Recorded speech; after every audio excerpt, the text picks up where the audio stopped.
अस्सलामुअलैकुम। साक्षी खबर में आपका इस्तकबाल है। आज 8 ज़ी-क़दा है। सुर्खियों से पहले सुनते हैं हदीस शरीफ। बिस्मिल्लाहिर्रहमानिर्रहीम। हज़रत अबू हुरैरा रज़ियल्लाहु ताला अन्हु से रिवायत है, रसूलुल्लाह सल्लल्लाहु अलैहि वसल्लम ने फरमाया, सूरज जब तक मगरिब से ना निकले उससे पहले हर गुनहगार की तौबा मकबूल है। और अब सुर्खियां। वाईएसआर कांग्रेस की तारिक साज जीत यकीनी, वाईसीपी के general secretary S Ramakrishna Reddy का दावा। इंतखाबात से एक हफ्ता पहले पुलिस ओहदेदारों के तबादले, बाबू की साजिश, तशद्दुद के जरिए सियासी फायदा उठाने का वाईसीपी कायदी ने लगाया इल्जाम। तेलंगाना से आज़मीन हज के काफिलों की तलबिया की गूंज में रवानगी, अब तक हजारों आज़मीन मदीना पहुंचे। 5वें मरहले की इंतखाबी मुहिम जोरों पर, कांग्रेस और बीजेपी वोटरों को अपने सिमत राग़िब करने में मसरूफ।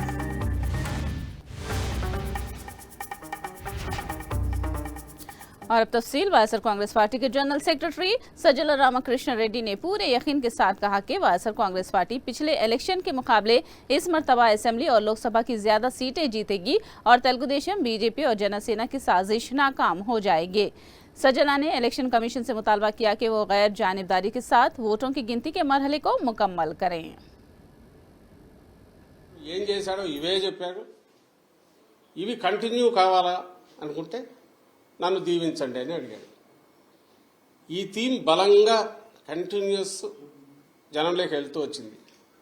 మేము ఎప్పుడు చెప్తుండేవాళ్ళం కదా, 87% లబ్ధిదారులు ఏదో ఒక రూపంలో బెనిఫిట్ పొందిన వాళ్ళందరూ అవును ఇది నిజం అనుకున్నారు. కరెక్టే కదా. ఇది కంటిన్యూ అయితే మా బతుకుల్లో ఇంకా మెరుగైన మెలుపు వస్తుంది, మేలు మలుపు వస్తుంది, ఇంకా వెలుగు పెరుగుతుంది, కుటుంబం అభివృద్ధి జరుగుతుంది అని వాళ్ళు నమ్మారు. ఏదైతే హోప్ పెట్టుకున్నామో వాళ్ళు ఓన్ చేసుకున్నారు. ఈరోజు అది కనపడుతుంది. అంటే మా దాంట్లో ఇది క్రిస్టల్ క్లియర్గా ఒక వ్యాలిడ్ రీజన్ కనపడుతుంది. నాకు టీడీపీ వైపు నుంచి ఒక్క రీజన్ చెప్పండి. చంద్రబాబు నాయుడు గారిని చూస్తే మీకే తెలుస్తుంది. ఆయన ఈ మధ్య మామూలుగా అయితే ఆయన బయటికి రాగానే, ఎన్నికలు రాగానే 2000 చూపించి విక్టరీ సింబల్ ఏదో చూపించాల్సిన ఆయన అది చేయట్లా. ఆయనకు డౌట్ వాళ్ళకు తెలుస్తోంది. It is well return on the wall. రేపు June 4 దీంట్లో కౌంటింగ్లో రాబోతోంది. అది దానికి సరైన కారణం ఉంది. ఓ సీరియస్ పాలిటిక్స్ చేసే లీడర్కు జనం అభిమానిస్తారు, ఆదరిస్తారు, హక్కున చేర్చుకుంటారు అనే నమ్మకం ఈ ఎన్నికల్లో కలుగుతుందని మేము భావిస్తున్నాం. जो हकीकत है वो होकर ही रहेगा, जो होने वाला है जगन ने उसी बात को बयान किया है। काकीनाडा के एमएलए द्वारमपोड़ी चंद्रशेखर ने इस बात का यकीन जाहिर किया। उन्होंने कहा कि अगर जगन ने दावा किया है कि साबिक से ज्यादा सीटें हासिल होंगी तो जरूर हासिल होंगी। उन्होंने कहा कि पोलिंग फीसद में इजाफा इस बात का सबूत है। उन्होंने मजीद दावा किया कि तारीख साज कामयाबी जगन के लिए ही मुमकिन है। జగన్మోహన్ రెడ్డి గారు సాధారణ గాలిమాటలు చెప్పడైనా ఏదైతే ఉందో అది ఖచ్చితంగా చెప్పే మనస్తత్వం ఉన్న మనిషి. ఏదైతే చేయగలరో అదే చెప్తారు, ఏదైతే జరుగుతుందో అదే చెప్తారు. కనుక జగన్మోహన్ రెడ్డి గారు ఎప్పుడైతే 151 సీట్లు కానీ గతంలోగానే ఎక్కువ వస్తుందన్నారో డెఫినెట్గా జరగబోతుంది. అందరూ అనుకుంటున్నారు ఈ ఎక్సెస్ ఓటింగ్ ఏదైతే జరిగిందో అది పూర్తిగా జగన్మోహన్ రెడ్డి వ్యతిరేకంతో బయట ఊరు వాళ్ళందరూ వచ్చేసి వేసేసారు అని అనుకుంటున్నారు, ఇతర ప్రాంతం వాళ్ళందరూ వచ్చేసారు అనుకుంటున్నారు. కానే కాదు. జగన్మోహన్ రెడ్డిని గెలిపించుకోవాలి, ఇటువంటి మనిషి ముఖ్యమంత్రి ఉండాలి, అబద్ధాల కోరులు కులం రాజకీయం చేసేవాళ్ళు ఉండకూడదని కంకణం కట్టుకుని వాళ్ళందరూ కూడా ఊర్ల నుంచి మన ప్రాంతానికి వచ్చి ఓటేసిన సందర్భం ఇదే కాదు. ముఖ్యంగా మహిళలకు సంబంధించి సుమారు 4 లక్షల దగ్గర 5 లక్షల మంది మహిళలు ఎక్స్ట్రా ఓటేయడం జరిగింది. ఇదంతా కూడా పూర్తిగా జగన్మోహన్ రెడ్డి మీద విశ్వాసం. जब बाबू ने एनडीए से इत्तेहाद कर लिया तब से मिली भगत के साथ इंतखाबी कमीशन के जरिए पुलिस वालों के तबादले होने शुरू हो गए। एमएलए अनंत वेंकट रामी रेड्डी ने ये बात कही। उन्होंने कहा कि एमएलए पेदा रेड्डी के मकान पर हमले के लिए तेलुगुदेशम जिम्मेदार है और इस केस में पुलिस की लापरवाही भी दिखाई दे रही है। भारतीय जनता पार्टी तो పొత్తు పెట్టుకునే తర్వాత ఎన్నికల కమిషన్ అందరూ కూడా గుప్పట్లో కూడా తీసుకొని ముఖ్యంగా ఈ రాష్ట్రంలో ఎన్నికల కమిషనే ఒక ఎన్డీఏ వారికి మాత్రమే కమిషన్గా కూడా ఈరోజు ఎన్నికలు కూడా నిర్వహించడానికి కూడా చాలా స్పష్టంగా కూడా మరీ ముఖ్యంగా ఇటీవల ఎన్నికలు నిర్వహించిన విధానం కానీ ఇవన్నీ కూడా బాగా కూడా అర్థమవుతా ఉంది. పెద్దారెడ్డి ఇంటి పైన ఒక కాలేజ్ గ్రౌండ్లో ట్రాక్టర్లతో రాళ్ళు తీసుకొని వచ్చేసి క్రాకర్స్ తీసుకొని వచ్చేసి పెద్దారెడ్డి అంటే ఎమ్మెల్యే గారి ఇంటిపైన పెద్దారెడ్డి గారి ఇంటిపైన కూడా వేసినా కూడా ఎక్కడ కానీ చర్యలు కూడా తీసుకోలేదు. వారి యొక్క వీడియోలు అనేది కూడా చూస్తే ట్రాక్టర్లతో తీసుకొని వచ్చిన పోలీసు వాళ్ళు కూడా ఇది ఎక్కడ చూసినా అన్నీ కూడా ఉండే పోలీసు వాళ్ళు కూడా ఆ మాబు వెనకలే ఉన్నారు కానీ ఎక్కడ కానీ చర్యలు కూడా తీసుకోలేనివి కూడా ఇక్కడ కంప్లీట్గా కూడా పూర్తిగా కూడా అర్థమవుతూ ఉంది. इंतखाबात के दौरान पेश आए तशद्दुद के लिए इंतखाबी कमीशन को जिम्मेदारी लेनी होगी। एमएलए विश्वेश्वर रेड्डी ने ये बात कही।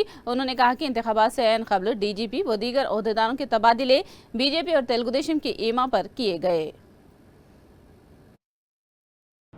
ఎన్నికలు ఇంకా వారం రోజులు ఉన్నట్టుగా డిఐజీని ఇక్కడ చాలా అవమానకరమైన రీతిలో బదిలీ చేసింది ఎన్నికల కమిషన్. పురంధరేశ్వరి లేకపోతే చంద్రబాబు నాయుడు గారు బీజేపీ గారు చెప్పితే చాలు బదిలీలు చేశారు, ఎస్పీని చేశారు, డిఐజీని అయితే లాస్ట్లో కూడా చేశారను. ఇప్పుడు కొత్తగా వచ్చినటువంటి అధికారులు కూడా బీజేపీ వాళ్ళు చంద్రబాబు కూటమి చెప్పినటువంటి వాళ్ళనే అధికారులుగా కూడా ఎవరిని నియమించాలనేటువంటి కూడా వాళ్ళ లిస్టులు రాసి పంపించినారు. ఈరోజు ఎన్నికల కమిషన్ బాధ్యత వహించాలి ఈ ఘటనలకు అన్నింటికీ కూడా. ఉన్నట్టుండి అత్యంత సమస్యాత్మకమైనటువంటి నియోజకవర్గాల్లో సమస్యాత్మకమైనటువంటి జిల్లాలలో ఏమాత్రం అవగాహన లేకుండా ఆ ప్రాంతాలపైన ఏమాత్రం పట్టు లేనటువంటి అధికారులను ఉన్నట్టుగా నియమించిన ఫలితం కూడా ఈరోజు ఈ దాడులన్నింటికీ కూడా కారణం. विजयनगरम तहसीलदार के दफ्तर के पास रात देर गए हाई ड्रामा पेश आया। तहसीलदार के दफ्तर में कायम किए गए स्ट्रांग रूम को खोलने पर तेलुगुदेशम और आज़ाद उम्मीदवारों ने एहतजाज किया।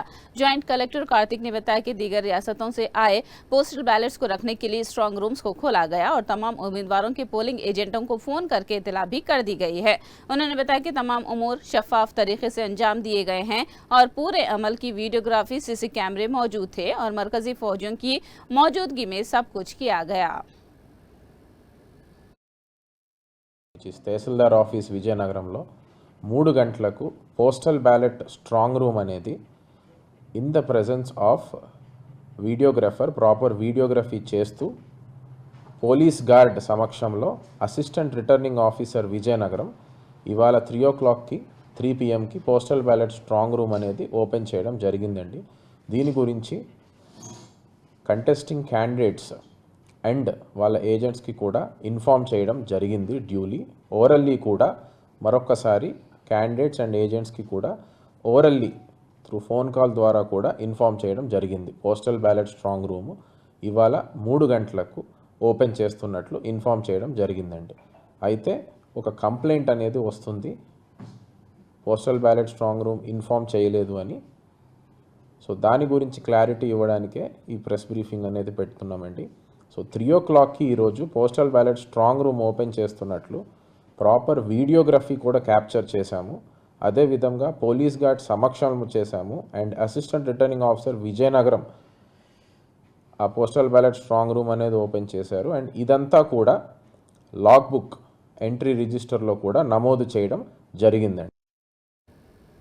वजीर आला जगन मोहन रेड्डी एक बार और नई तारीख रकम करने जा रहे हैं। माला महानाडू के कौमी सदर मंगा राजू ने ये बात कही। उन्होंने दावा किया कि वायएसआर कांग्रेस को साबिक के मुकाबले में ज्यादा सीटें हासिल होंगी। उन्होंने दावा किया कि SC ST BC और अक़लियतों व नौजवानों ने कसीर तादाद में YCP को वोट दिया है। उन्होंने कहा कि बाबू के वादों पर अवाम ने भरोसा नहीं किया है।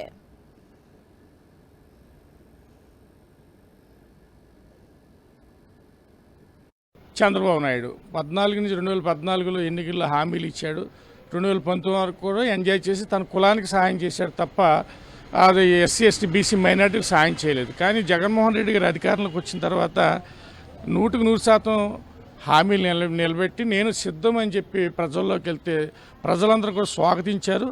151 ఎమ్మెల్యే సీట్లు అలాగనే ఎంపీలు 22 వచ్చినాయి గతంలో. ఇప్పుడైతే అంతకంటే ఎక్కువ వచ్చే అవకాశాలు ఎక్కువ ఉన్నాయి. वासर कांग्रेस की तायद करने पर तेलुगु देशम कायदीन हमलों पर उतर आए हैं। रियासती नाई ब्राह्मण कॉरपोरेशन के डायरेक्टर मलकापुरम कनकराजू ने ये बात कही है। रायचोटी में नाई ब्राह्मणों पर हमले के जवाब में सबक सिखाने का उन्होंने दावा किया है। उन्होंने कहा कि बाबू ने बीसी तबकात को हमेशा कम नजर से देखा है और बीसी से मुतालिक अपने रवैये को अब तक तब्दील नहीं किया है। అన్నమయ్య జిల్లాలో రాయచోట్లో మా సోదరుడు మా నాయ బ్రాహ్మణ సోదరుడు మీద ఈ వైసీ పార్టీకి సపోర్ట్ ఉన్నామని వాళ్ళంతా కూడా 50-60 మంది టీడీపీ నాయకులు వచ్చి దౌర్జన్యం చేసి ఆ ఇల్లంతా కూడా కార్లన్నీ కూడా ధ్వంసం చేయటం, ఆల్మోస్ట్ వాళ్ళు మనుషులుగా ఆ రోజు కనుక ఉండుంటే వాళ్ళని చంపడానికి కూడా సిద్ధమయ్యారంటే మేమంతా కూడా ఎంతో ఈ రాష్ట్రంలో ఉన్నటువంటి మా నాయ బ్రాహ్మణులంతా కూడా ఈ విషయం మీద ఖండించడానికి ఈ రోజు ఈ కార్యక్రమం ఏర్పాటు చేయడం జరిగింది. ఇలాంటి దాడులు ఒక మా నాయ బ్రాహ్మణుల మీద ఎందుకు జరుగుతున్నాయో మీ టీడీపీ సోదరులు నేను అడుగుతున్నాను. అయ్యా టీడీపీ వారు, మీరు బీసీలని బ్యాక్వర్డ్ క్యాస్ట్గా భావించారు, అలాగే జగన్మోహన్ రెడ్డి గారు బ్యాక్ బోన్గా భావించారు. కానీ మీకు మా నాయ బ్రాహ్మణులు అంటే ఎందుకు అంత చిరునాభావంతో చూస్తున్నారో మాకే అర్థం కావడం లేదు. 2018లో చంద్రబాబు నాయుడు గారు కూడా మీ తోకలు కత్తిరిస్తాను, మిమ్మల్ని గుడిపెట్లు ఎక్కడ ఇవ్వం, సచివాలయం అంటే దేవాలయం లాంటిది, అసలు మిమ్మల్ని ఎవరు లోపడానికి ఉన్నారు, ఇదేమన్నా చేపల మార్కెట్ అనుకుంటున్నారా అని చెప్పి మా మీద దుర్భాషలాడినటువంటి వ్యక్తి చంద్రబాబు నాయుడు గారు. जनूबी तमिलनाडु से लक्षद्वीप तक हवा के दबाव में कमी बरकरार है, जिसके सबब मौसम में अचानक तब्दीली महसूस की जा रही है। इसी तूफानी असर से मजीद 3 दिनों तक एपी के चंद इलाकों में बारिश होने का इम्कान जाहिर किया गया है। रायलसीमा और साहिली अजला में कहीं कहीं गरज चमक के साथ बारिश होने का कयास लगाया गया है। ओडिशा से करीब मौजूद अजला में दर्जे हरारत में इजाफा और गर्म हवाएं चलने की पेशनगोई की गई है। अंडमान इलाकों में फैल रहा मानसून जून के पहले हफ्ते में एपी में दाखिल होने का इम्कान जाहिर किया गया है। ఉష్ణోగ్రతలు నమోదవడానికి అవకాశాలు ఉన్నాయి. ఇప్పుడున్న ప్రస్తుతం ఉన్న అంచనాల ప్రకారం వేస్తే అనుకూలంగానే ఉన్నాయని చెప్పుకోవాలి. ఎందుకంటే 19కి అండమాన్ సముద్రానికి ఈ యొక్క ఋతుపవనాలు ప్రవేశించే అవకాశం ఉంది. దెన్ ఇంకా అనుకూలంగా ఉన్నట్లయితే గ్రాడ్యువల్గా మనకి ఈ ప్రాంతానికి వస్తే గ్రాడ్యువల్గా ఇలాగ పైకి ఈ ప్రాంతం అంతా కూడా విస్తరించడానికి అవకాశాలు ఉన్నాయి. సో ఇదండి పరిస్థితి. वज़ीर-ए-आज़म नरेंद्र मोदी ने उत्तर प्रदेश के बाराबंकी में इंतखाबी जलसे से खिताब करते हुए कांग्रेस पर तनकीद की। उन्होंने इल्जाम लगाया कि कांग्रेस ने कर्नाटक में मुसलमानों को रिजर्वेशन फराहम करने के लिए ओबीसी कोटा में शामिल किया। उन्होंने मजहब के नाम पर रिजर्वेशन देने की मुखालिफत की। बाबा साहब आम्बेडकर जब संविधान बन रहा था तब धर्म के आधार पर आरक्षण के सबसे बड़े विरोधी थे। धर्म के आधार पर आरक्षण नहीं होगा, ये संविधान सभा ने निर्णय किया था और सोच विचार करके किया था। अरे इतने ही नहीं, इनके परनाना ने भी धर्म के आधार पर आरक्षण का विरोध किया था। लेकिन 10 साल पहले यहां यूपी में इन लोगों ने धर्म के आधार पर आरक्षण देने की कोशिश की थी और कर्नाटका में तो कर दिया। कर्नाटका को उन्होंने अपनी लेबोरेटरी बनाया है। इन्होंने कर्नाटका में क्या किया, जितने मुसलमान थे उन सब मुसलमानों को रातों रात ओबीसी बना दिया, थप्पा मार दिया, कागज निकाल दिया। तेलंगाना से आज़मीन हज के काफिलों की रवानगी का सिलसिला जारी है। हैदराबाद के शमशाबाद एयरपोर्ट से आज़मीन हज के काफिले मदीना मुनव्वरा को रवाना हो रहे हैं। अब तक हैदराबाद से 5429 आज़मीन हज मदीना मुनव्वरा रवाना हो चुके हैं। 25 मई को हैदराबाद से आज़मीन हज का आखिरी काफिला सऊदी अरब को रवाना होगा।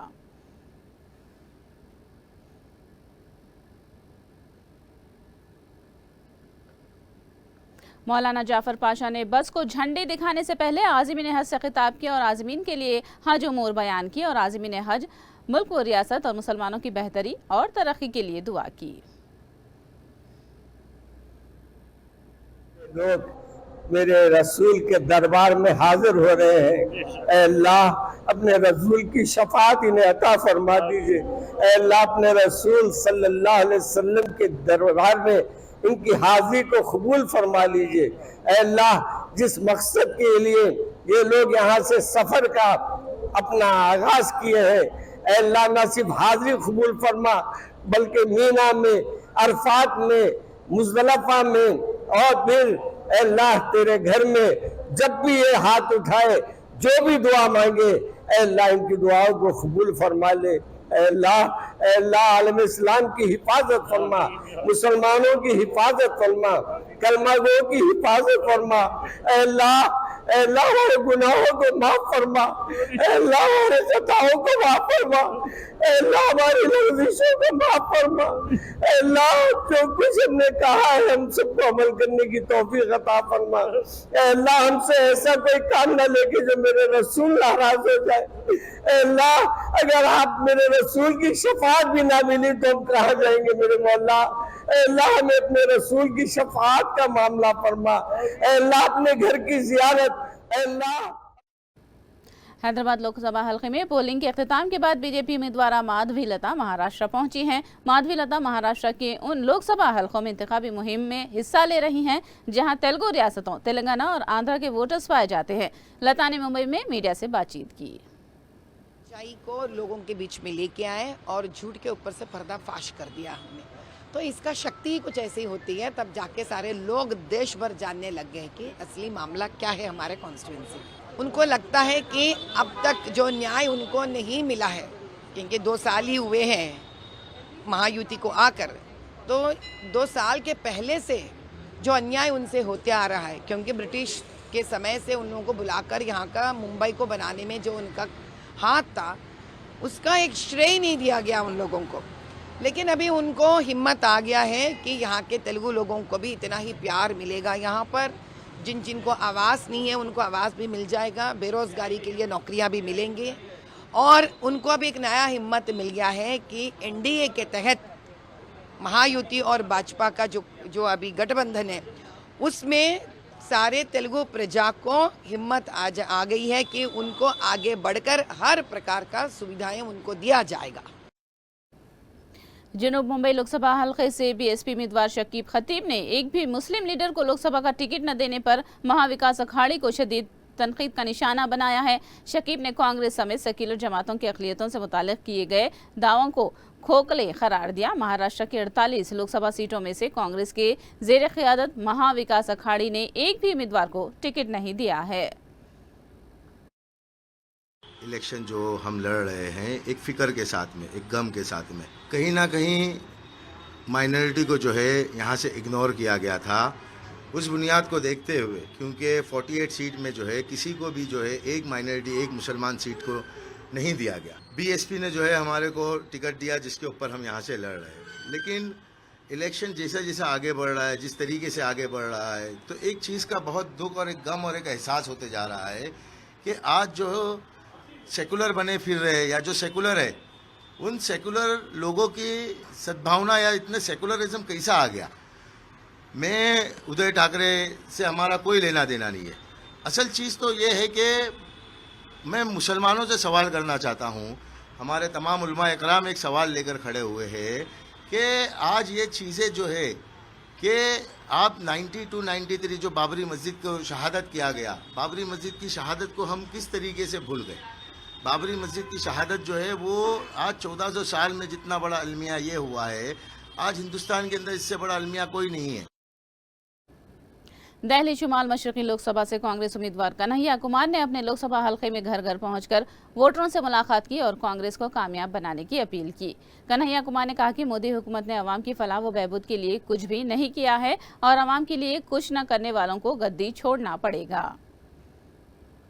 प्रधानमंत्री जी जो भी कहा है, ये बताइए कि प्रधानमंत्री जी ने 10 साल में क्या किया है। प्रधानमंत्री तो कहते ही देते हैं कुछ ना कुछ, कभी मन की बात कहते हैं, कभी जो है नोटबंदी की बात कहते हैं, कभी जीएसटी की बात कहते हैं, कभी हिंदू मुसलमान की बात कहते हैं, कभी अच्छे दिन की बात कहते हैं, कभी 15 लाख आपके खाते में पहुंचाने की बात कहते हैं, कभी हर साल 2 करोड़ नौकरी देने की बात कहते हैं। मैं कह रहा हूं प्रधानमंत्री जी पिछले 10 साल से कह ही रहे हैं। हम पूछ रहे हैं कि प्रधानमंत्री जी ने हमारे लिए किया क्या है, देश के लिए किया क्या है, और आपसे भी आग्रह करते हैं कि आप उत्तर पूर्वी दिल्ली की जनता से पूछिए कि जो प्रतिनिधि हैं यहाँ की, वहाँ उन्होंने इस क्षेत्र के लोगों के लिए क्या किया है। समस्याएं जस की तस पड़ी हुई हैं, जाम की समस्या है, जल भराव की समस्या है, इस क्षेत्र में लॉ एंड ऑर्डर का इशू है, लोग जो है बड़ी जो है कठिनाई में जीवन जी रहे हैं, महंगाई की समस्या है, बेरोजगारी की समस्या है। तो कहने वहने की बात छोड़िए, अब करने की बात है। जिन्होंने काम नहीं किया है उनको गद्दी छोड़ करके जाने की बात है। मरकजी वजीर दाखिला अमित शाह ने कहा कि बीजेपी का एक ही एमपी जीत जाए तब भी SC, ST और OBC रिजर्वेशन को कोई भी खत्म नहीं कर सकता है। उन्होंने इस बात को मानने से इनकार किया कि इस इलेक्शन में बीजेपी सादा अक्सरियत हासिल करने में नाकाम हो जाएगी। दुष्प्रचार कह दीजिए, मिस इन्फॉर्मेशन, डिसइन्फॉर्मेशन या फिर सिलेक्टिव इन्फॉर्मेशन, ये बिल्कुल गांव तक फैल गया है व्हाट्सएप के ज़रिए कि रिजर्वेशंस हट जाएंगे, मुस्लिम रिजर्वेशंस आ जाएंगे, ये सब इट स्प्रेड्स वेरी फास्ट। अब देखिए ऐसा है, आप सिर्फ व्हाट्सएप और चैनल देखती हैं, हम लोग लाखों किलोमीटर टूर कर करोड़ों लोगों का जनसंपर्क करते हुए आपको दिखाई नहीं पड़ता है। बड़ी दुर्भाग्य की बात है।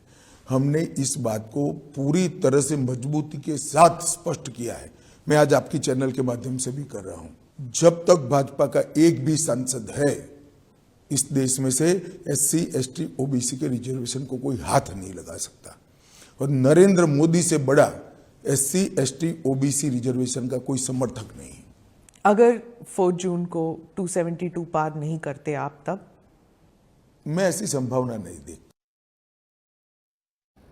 केजरीवाल की रिहाई से मुतालिक सुप्रीम कोर्ट पर अमित शाह के तबसरे पर सीनियर एडवोकेट कपिल सिब्बल ने रद्द-ए-अमल दिया है। कपिल सिब्बल ने कहा कि अमित शाह को कानूनी मालूमात नहीं है। कपिल सिब्बल ने कहा कि एक चार्जशीट याफ्ता लीडर इलेक्शन लड़ सकता है और इलेक्शन मुहिम चला सकता है, तो इल्जामात का सामना करने वाले केजरीवाल क्यों नहीं चला सकते। अमित शाह ने अपनी तकरीर में कहा था कि केजरीवाल की रिहाई के मामले में सुप्रीम कोर्ट ने स्पेशल ट्रीटमेंट किया है। अमित शाह जी ने आज बयान दिया है, मैं समझता हूँ कि बहुत ही आपत्तिजनक बयान है। उन्होंने सुप्रीम कोर्ट की मंशा के ऊपर निशाना साधा है।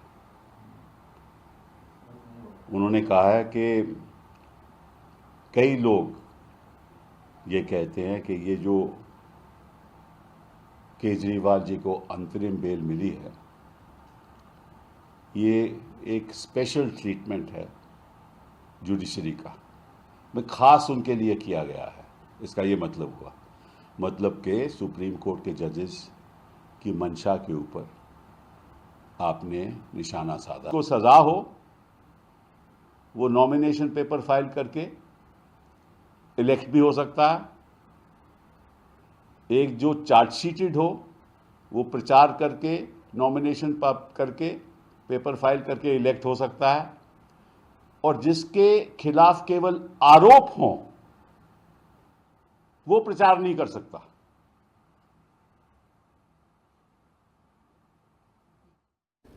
तेलंगाना के साबिक गवर्नर और बीजेपी लीडर सौंदरा राजन तमिलनाडु में बीजेपी उम्मीदवारों की तायद में मुहिम चला रही हैं। सौंदरा राजन ने तमिलनाडु में मेट्रो एक्सप्रेस ट्रेन में सफर किया। बाद में मीडिया से बात करते हुए सौंदरा राजन ने कहा कि कांग्रेस के पास वजारत इत्मा का उम्मीदवार नहीं है, तो वो कैसे हुकूमत तश्कील देंगे। First of all, Congress was unable to contest even from 200 seats. Then how they will become the PM? And another thing, let the other India alliance leaders, have they mentioned who will be their prime minister? We can boldly say we are the only party, we are the only alliance meeting the people with the prime ministerial candidate, that too a strong prime ministerial candidate. But they cannot say the prime ministerial candidate at all. If Congress says one prime ministerial candidate, others won't accept it. Definitely the others won't accept. Another thing, today I have travelled by Vande Bharat train. they enjoyed the comfort, and all the people who were traveling with me, they were going to Bangalore and other stations, and they were telling, because we used to go in the flight, but now we are with the family, with the children, we are enjoying the comfort of this train. आखिर में सुर्खियां एक बार फिर। YSR Congress की तारिक साज जीत यकीनी, YCP के general secretary S Ramakrishna Reddy का दावा।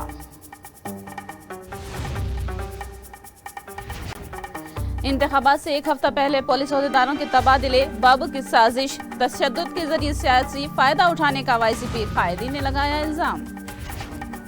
तेलंगाना से आज़मीन हज के काफिलों की तलबिया की गूंज में रवानगी, अब तक हजारों आज़मीन मदीना पहुंचे। 5वें मरहले की इंतखाबी मुहिम जोरों पर, कांग्रेस और बीजेपी वोटरों को अपने सिमत राग़िब करने में मसरूफ।